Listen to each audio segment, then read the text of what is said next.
अच्छा होगा तो फिर से स्रोत से कुआं फिर भर जाएगा। इसलिए टंकी वाला पानी ठीक नहीं है। इनका जो ऐश्वर्य है वो इनका खुद का कमाया नहीं, भगवान का दिया हुआ है, इसलिए ये भी रिजेक्ट। तो लक्ष्मी जी वहां से भी आगे चले। धर्माचारी लोग आ गए, कर्मकांडी। उनके भी मन में अभिलाषा थी कि हम भी, हमारा भी लक्ष्मी जी वर्ण कर लें, हम तो बड़े नियम से धर्म से रहते हैं। लक्ष्मी जी ने उन पे भी विचार किया, लेकिन विचार करने से लक्ष्मी जी को पता चल गया कि ये जो धर्माचारी लोग हैं ये लकीर के फकीर। किताब में लिखा रहेगा कि अब संध्या करो, तो फिर उठ करके संध्या करने चले जाएंगे। अरे प्रेम का अवसर है, थोड़ा देर में चले जाइए। ना ना, ये संध्या काल उपस्थित हुआ है, इदानीं संध्यां करिष्यामि।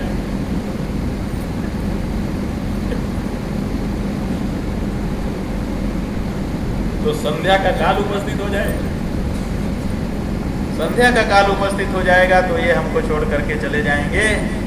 माने ये जो नियम है, नियम के अनुसार चलेंगे, भावना के अनुसार नहीं चलेंगे। तो ऐसी परिस्थिति में ये भी हमारे लिए ठीक नहीं है, उनको भी छोड़ करके चले। कुछ त्यागी लोग खड़े थे, कहा ये ठीक है, त्यागी हैं, इनका वर्ण कर लेते हैं। तो पास में पहुंची, लक्ष्मी जी को त्याग पसंद है, इसीलिए दानम भोगो नाशः तिस्रो गतयो भवन्ति वित्तस्य जो बताया, उसमें दानम शब्द पहले नंबर पर। माने धन्य, धर्म सो धन्य, प्रथम गति जाती है। वो धन धन्य है जिसकी प्रथम गति है। दान जो है वो धन की प्रथम गति, माने सबसे उत्तम बात। तो लक्ष्मी जी को त्याग पसंद है, तो वो त्यागियों की ओर आकर्षित हो गई कि अब ठीक है, त्यागियों को माला पहनाए देती हूँ, मेरा मामला पूरा हो जाए। तो त्यागियों को माला पहनाने के लिए जब आगे चली तो क्या पाया कि त्यागी तो हैं, इन्होंने धन का त्याग तो किया है, वस्तुओं का त्याग तो किया है, लेकिन त्याग का अभिमान अभी इनके मन में बना हुआ है कि मैं त्यागी हूं। जो दानी होते हैं वो दान तो करते हैं, अपने धन का सुंदर उपयोग,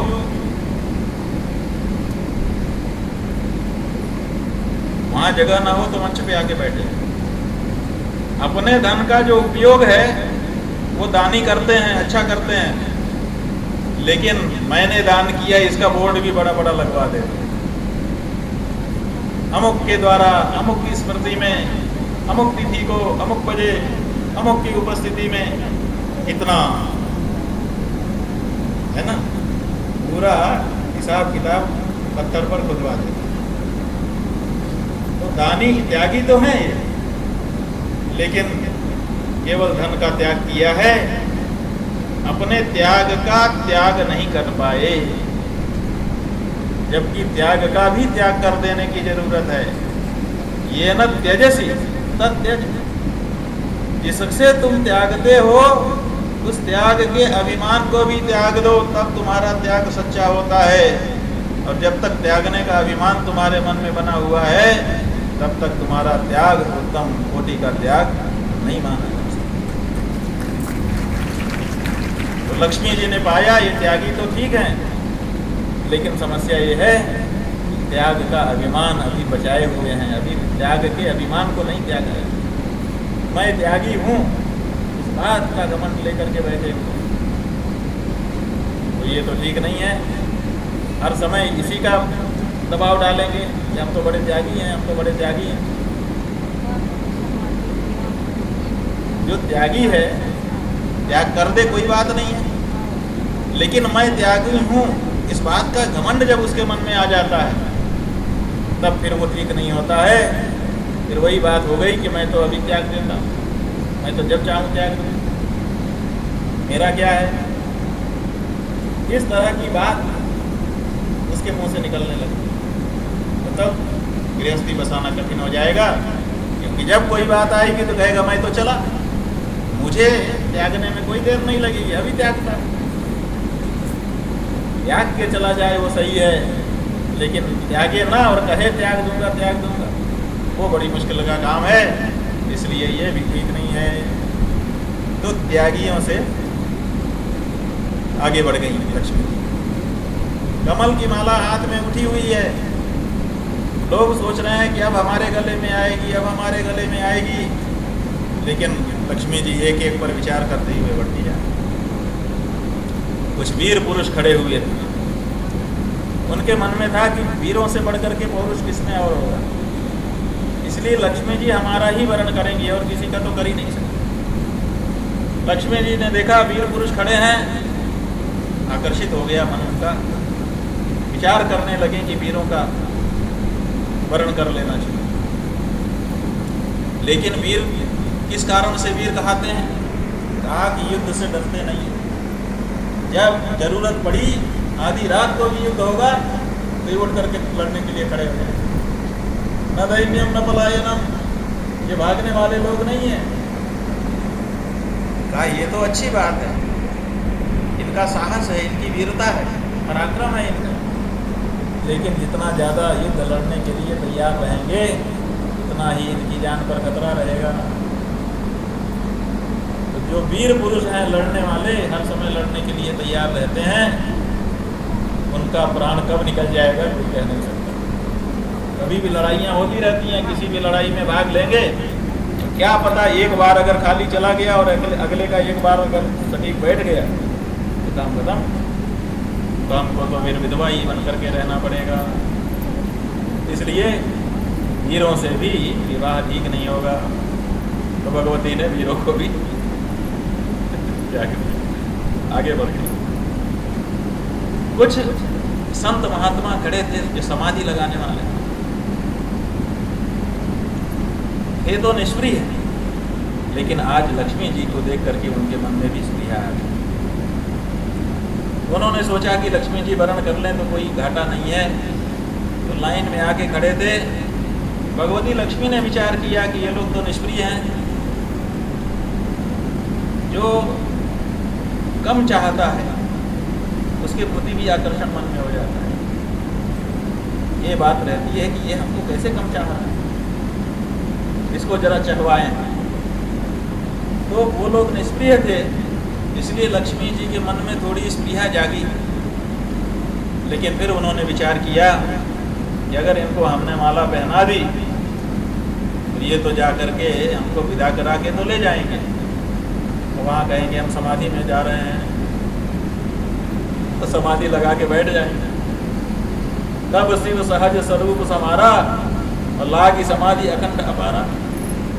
हमने सती जी के प्रसंग में सुना है कि शिव जी ने समाधि लगा ली और खुल ही नहीं रही। बीते संवत सहस 87,000 साल बीत गए, भगवान शिव की समाधि ही नहीं टूट रही थी। अब उनके शरीर को झाड़ते पोछते सुरक्षित रखते सती का समय बीत रहा। ये कथा ध्यान में आते ही लक्ष्मी जी का तो रोमांच हो गया, मन में सिहरन पैदा हो गई। अरे राम राम राम, ना ना ना ना, इनके साथ कुछ दीर्घजीवी थे, वो सामने आए। लक्ष्मी जी ने सोचा ये तो दीर्घजीवी हैं, इनका साथ हमको लंबे समय तक के लिए मिल जाएगा, लेकिन इनका शील स्वभाव अच्छा नहीं। कुछ शील स्वभाव वाले थे, लक्ष्मी जी ने सोचा इनका शील स्वभाव अच्छा है, लेकिन इनकी आयु कम दिखाई दे रही, लक्षण इनके दिखाई ठीक नहीं दे रहे। अब क्या करें? अब कोई ऐसे थे जिनमें शील स्वभाव तो अच्छा था और आयु भी अच्छी थी, लेकिन उनका पहनावा ओढ़ावा ही अच्छा नहीं था। जैसे भगवान शिव, यहाँ शिव जी का नाम लेकर के नहीं कह रहे हैं, लेकिन बता रहे हैं कि वो मंगल भी हैं। स्वश्रेयसम शिवम भद्रम कल्याणम मंगलम शुभम, जो मंगल है उसी का पर्यायवाची शिव शब्द है, वो तो मंगल ही मंगल है। और उनके मरने का तो कभी सुना ही नहीं है, कालों के काल महाकाल। तो इनकी आयु भी बहुत लंबी है और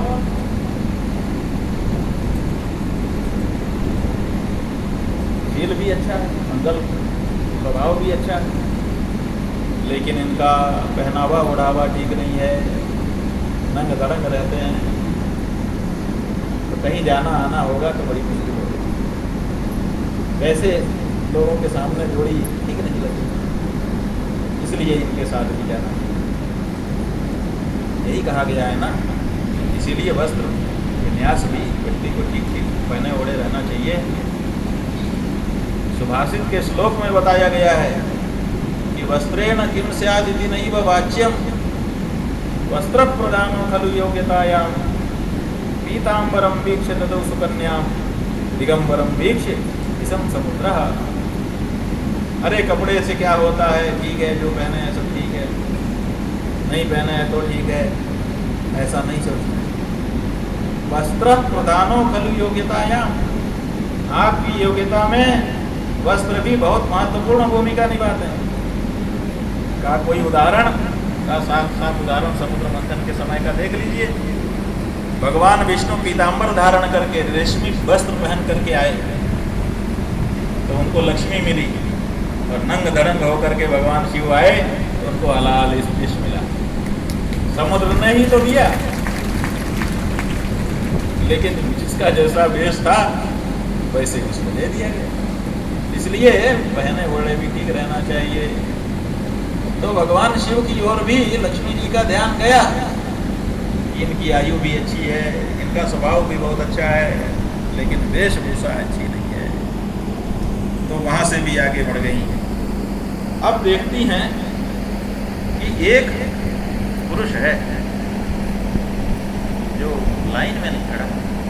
कहाँ? हमारे लिए सब लोग लाइन लगा के खड़े हुए, ये कौन है? ये लाइन में ही नहीं खड़ा हुआ। तो लक्ष्मी जी का ध्यान उधर विशेष रूप से आकर्षित हुआ। ये कौन है? लाइन में न खड़े होने का मतलब है कि मुझको चाहता ही नहीं। ऐसा भी कोई है जो मुझे नहीं चाह रहा? कौन है ये? तो उसकी तरफ लक्ष्मी जी की उत्सुकता बढ़ गई। एवं विमृश्या व्यभिचारि सद्गुणैः वरम निजैकाश्रयता गुणाश्रयाम बभ्रे वरम सर्वगुणैरपेक्षितम् रमा मुकुंदम निरपेक्षमीप्सितम्।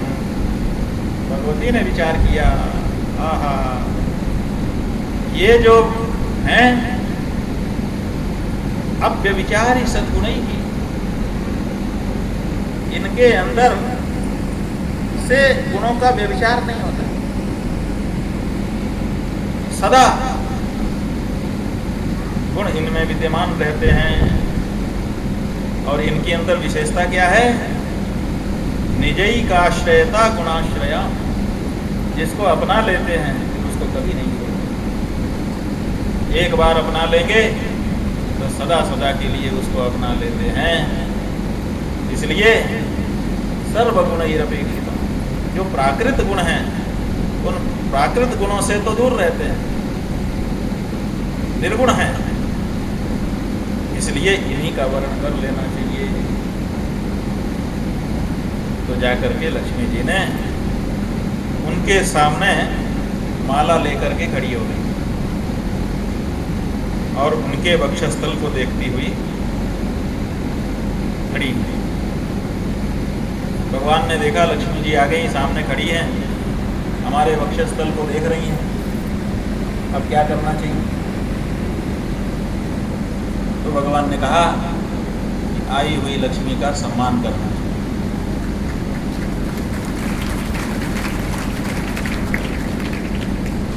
भाई हमको अपेक्षा नहीं है, हम लाइन में नहीं लग रहे हैं कि लक्ष्मी जी हमें मिल जाए, हमें मिल जाए। लेकिन अगर आ ही गई तो अपमान भी नहीं करें। हम लाइन में नहीं लगे, लेकिन ये हमारे पास तक आ गई हैं, अब हम इनका अपमान नहीं करेंगे। और ये क्या देख रही हैं? हमारे वक्षस्थल को देख रही हैं, मतलब हमारे हृदय में स्थान चाहती हैं। तो भगवान ने कहा, लक्ष्मी, इस हृदय में मैं तुमको अपना स्थान देता हूँ। आज से तुम मेरे हृदय की निवासिनी हो गई। वक्षो निवासम करो, अपने वक्षस्थल में वास दे दिया लक्ष्मी जी को, और लक्ष्मी जी भगवान के हृदय की निवासिनी हो गई। उनका स्थायी पता भगवान का वक्षस्थल बन गया। ये क्या बात! जो लोग चाह रहे थे उनके पास लक्ष्मी नहीं, और जो नहीं चाह रहा था उसके पास चली। ये लक्ष्मी का कैसा स्वभाव है? का लक्ष्मी का ऐसा ही स्वभाव है, जान लीजिए। लक्ष्मी जी जो हैं वो बुलाने से नहीं जाती, चाहने से नहीं आती। आप चाहें कि लक्ष्मी जी आ जाएं तो नहीं आएंगी। जब उनका मन होगा कि मैं जाऊं तब वो आएंगे। और एक बात देख लीजिए, मान लीजिए कि आपने आवाहन किया देवी लक्ष्मी का, तो आवाहन करने से पूजा प्राप्त करने के लिए आ जाए। लेकिन जो आता है वो चला भी तो जाता है, मेहमान की तरह आएगा, जो प्रयोजन है उसको पूरा किया तो चला जाए। तो अगर लक्ष्मी बुलाने पर आएंगी तो स्वाभाविक है कि प्रयोजन पूरा हो जाने के बाद चली भी जाएंगी। इसलिए लक्ष्मी को बुलाना खतरे से खाली नहीं है। तब क्या करें? का ऐसा अवसर, ऐसा वातावरण उत्पन्न करो कि लक्ष्मी खुद तुम्हारे यहाँ आने के लिए मजबूर हो। वो क्या वातावरण? तो हमारे नीतिकारों ने बताया कि भगवान विष्णु के पास क्यों आई लक्ष्मी? क्योंकि उनके अंदर कुछ विशेष गुण थे। कौन कौन से गुण थे? बताया, उत्साह संपन्न मदीर्घ सूत्रम, क्रिया विधिज्ञम व्यसनेश्व शक्तम, शूरम कृतज्ञम दृढ़ सौहृदम च, लक्ष्मी स्वयं या निवास। ये गुण हैं। इन गुणों को जो व्यक्ति अपना लेता है ये भगवदीय गुण है, माने भगवान में जो गुण है वही गुण है। तो इन गुणों से आकर्षित होकर के लक्ष्मी उस व्यक्ति के पास चली जाती है। काय के लिए जाती है? निवास है, तो वहाँ पर रहने के लिए जाती है, माने उस व्यक्ति के घर को अपना घर बना लेती है। और अपना घर होने का क्या मतलब है? अपना घर होने का मतलब ये है कि चाहे जहाँ जाए, आप लोग चाहे जहाँ जाते हो, आज यहाँ आए हो, लेकिन जैसे ही खाली हो वो कहाँ जाओगे? कितने लोग हैं, चाहे जहाँ चले जाएं, देश विदेश चले जाएं, उत्तर भारत दक्षिण भारत जहाँ जाना हो चले जाएं, लेकिन जब खाली होंगे तो क्या होगा? घर चलो तो घर में आके रह जाए। तो जब कोई किसी जगह को अपना घर बना लेता है तो फिर जब खाली होता है तो वहीं पहुंच जाता है। और जब अपना घर नहीं बनाता दूसरे का रहता है, तब प्रयोजन पर जाता है और प्रयोजन पूरा करके आ गया। तो इसलिए लक्ष्मी को बुलाना है तो ऐसे बुलाइए कि लक्ष्मी अपने घर, आपके घर को अपना घर बना ले। अपना घर बना लेगी तो फिर जाएगी भी तो लौट के, जैसे ही खाली होगी आप ही यहाँ आएगी। क्या क्या गुण है? उत्साह संपन्न, उत्साह से संपन्न होना पड़ेगा। अगर लक्ष्मी को चाहते हो तो उत्साह से संपन्न हो। उत्साह क्या है? कोई काम आपके सामने आ गया तो आप उसको उठ करके पूरा कर दो। यहाँ लाइए, अभी करता हूँ।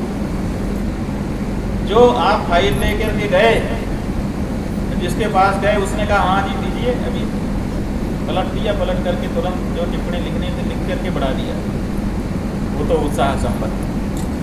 और वो अच्छा हाँ ठीक है रख दीजिए, हम देखेंगे समय अनुसार, अब पता नहीं कब समय आएगा तब देखेंगे। तो जो सामने आए हुए काम को टालता है बाद के लिए, वो आलसी है। और जो सामने काम आया तो उसको उठ करके तत्काल उत्साह के साथ, स्फूर्ति के साथ, प्रसन्नता के साथ करता है, वो उत्साही। तो उत्साह संपन्न होना पड़ेगा अगर लक्ष्मी को सदा सदा के लिए अपने घर में निवास देना चाहते हैं तो। अदीर्घ सूत्रम, अब निर्णय ही नहीं ले पा रहे हैं, टालते टालते टालते पता चला कि माहौल ही खत्म। ये फल आया है, खाएं कि ना खाएं, खाएं कि ना खाएं, इसी सोचते सोचते तब तक फल ही सड़ गया, फायदा क्या? अदीर्घ सूत्र, अदीर्घ सूत्र नहीं, दीर्घ सूत्री नहीं होना, अदीर्घ सूत्री होना है। माने तत्काल सही समय लगा करके सही निर्णय कर लीजिए। अगर किसी विशेषज्ञता की आवश्यकता है तो उसको भी तत्काल बुलाइए, परामर्श करिए, परामर्श करके निर्णय कर लीजिए तो अनुसार करिए। माने आपका जो कार्य है उस कार्य के बारे में आपका जो मन है, बुद्धि है, वो निश्चित होनी चाहिए, स्पष्ट होनी चाहिए, उसमें झूलते नहीं रहना चाहिए। उत्साह संपन्नम दीर्घ सूत्रम क्रिया विधिज्ञम, कौन सा कार्य कैसे किया जाए इसकी विधि को जानने वाला। व्यसनेषु असक्तम, नशा नहीं, व्यसन नहीं, और शूरम, पराक्रमी होना चाहिए, थोड़ा साहस भी रखना चाहिए। कृतज्ञम, जिसने आपके लिए कुछ किया उसको संभाल के रखिए, आगे भी वो आपके लिए करेगा क्योंकि वो करने वाला है। आप एक बार उसने आपका उपकार कर दिया, आप उसको बुला दे रहे हैं, इसका मतलब किसका नुकसान हो रहा है? आपका नुकसान हो रहा है। इसलिए उसको, जिसने आपके प्रति उपकार किया है उसके उपकार का धन्यवाद करते रहिए, स्मरण करते रहिए। शूरम कृतज्ञम दृढ़ सौहृदम च, जरूरी नहीं है कि ज़्यादा मित्र बनाइए, लेकिन जिसको बनाइए फिर उसके पक्की मित्रता को निभाइए, वही आपके विपत्ति के समय में काम आएगा, जिससे आपकी मित्रता है। उत्साह संपन्न दीर्घ सूत्रम क्रिया विधिज्ञम व्यसनेश्वशक्तम शूरम कृतज्ञम दृढ़ सौहृदम च लक्ष्मी स्वयं याति निवास है। तो इसीलिए भगवान क्या है? भगवान श्रीनिवास है, श्रीमान नहीं है, वो श्रीनिवास है। और श्रीमान है भी तो श्रीनिवास वाले श्रीमान, बिना श्रीनिवास के श्रीमान नहीं है कि बस श्री हो गई हमारे पास। श्री हमारे पास ही रहती है, यही निवास है उसका। इस तरह से आप जब विष्णु के गुणों को धारण करेंगे तो लक्ष्मी से आपको दूर नहीं रहना पड़ेगा, लक्ष्मी के साथ नित्य निवास आपका हो जाएगा। इस तरह से भगवान विष्णु को लक्ष्मी मिली। फिर और भी रत्न निकले, वारुणी निकली, दैत्यों ने ले लिया, फिर धन्वंतरी निकल गए। सोने के कलश में अमृत भरे हुए भगवान धन्वंतरी, बड़ी प्रसन्नता हो गई क्योंकि बाकी चीज़ें तो निकल रही थी, चाह ही नहीं गई। चाहा तो गया था अमृत। देवता भी अमृत के लिए समुद्र मंथन कर रहे थे, दैत्य भी अमृत के लिए मंथन कर रहे थे, वासुकी नाग भी अमृत के लोभ में ही रस्सी बने थे। तो सबको तो चाहिए था अमृत, इसलिए जैसे ही अमृत निकला लोगों ने धैर्य खो दिया। अब धैर्य नहीं था किसी को, सब चाहते थे कि बस हमें मिल जाए तत्काल, इसी समय हम मुक्त पी लें। तो छीना झपटी मच गई। अब छीना झपटी मची, कभी देवताओं के हाथ में अमृत का कलश जाए, कभी दैत्यों के हाथ में जाए। कहते हैं कि बीच में जयंत भी, जो इंद्र का पुत्र है, उसने पक्षी का वेश बना करके और कलश को चोंच से पकड़ लिया, पकड़ के भागा। लेकिन दैत्य और देवता भी कम नहीं, पीछे पीछे भागे, बीच बीच में पकड़ने की कोशिश करते थे। 3-4 जगह ऐसा अवसर आया कि पकड़ने की कोशिश की और घड़ा टेढ़ा हुआ तो कुछ बूंदें छलक गई। वो जो 4 जगह हैं, उन्हीं 4 जगहों पर आज भी कुंभ का पर्व लगता है, अमृत पर्व जिसको। प्रयाग में, हरिद्वार में, उज्जैनी में और नासिक के त्र्यंबकेश्वर में। ये 4 स्थान है जहाँ पर कुंभ का पर्व लगता है आज भी। क्यों? क्योंकि ये अमृत की बूंदें वहाँ पर छलक गई थी। और इस तरह से समस्या उत्पन्न हो गई। न देवता अमृत पी पा रहे थे, न दैत्य अमृत पी पा रहे थे। देवताओं ने भगवान से प्रार्थना की, भगवान आपके सहयोग से, आपके द्वारा बताए गए रास्ते पर चल करके हमने समुद्र का मंथन कर लिया, जो कि असंभव कार्य था। उससे हमने अमृत निकाल भी लिया, लेकिन भगवान सब कुछ हो जाने पर हम अमृत से वंचित हैं। दैत्य अमृत का कलश लेके भाग रहे हैं। आप ही कुछ करिए। भगवान ने कहा चिंता मत करो, हम उपाय करते हैं। देवताओं ने पूछा महाराज उपाय क्या करेंगे बताइए। कहा कि तुमको आम खाने से मतलब कि पेड़ गिरने से मतलब। कहा महाराज मतलब तो पेड़ गिरने से नहीं है, आम ही खाने से है, लेकिन उपाय जान लेने से थोड़ा धीरज रहता है। कहा शांत रहो, थोड़ी देर में पता चल जाएगा। अब वहीं पर छीना झपटी हो रही थी, इतने में लोगों ने कानों में सुना छम छम छम की आवाज।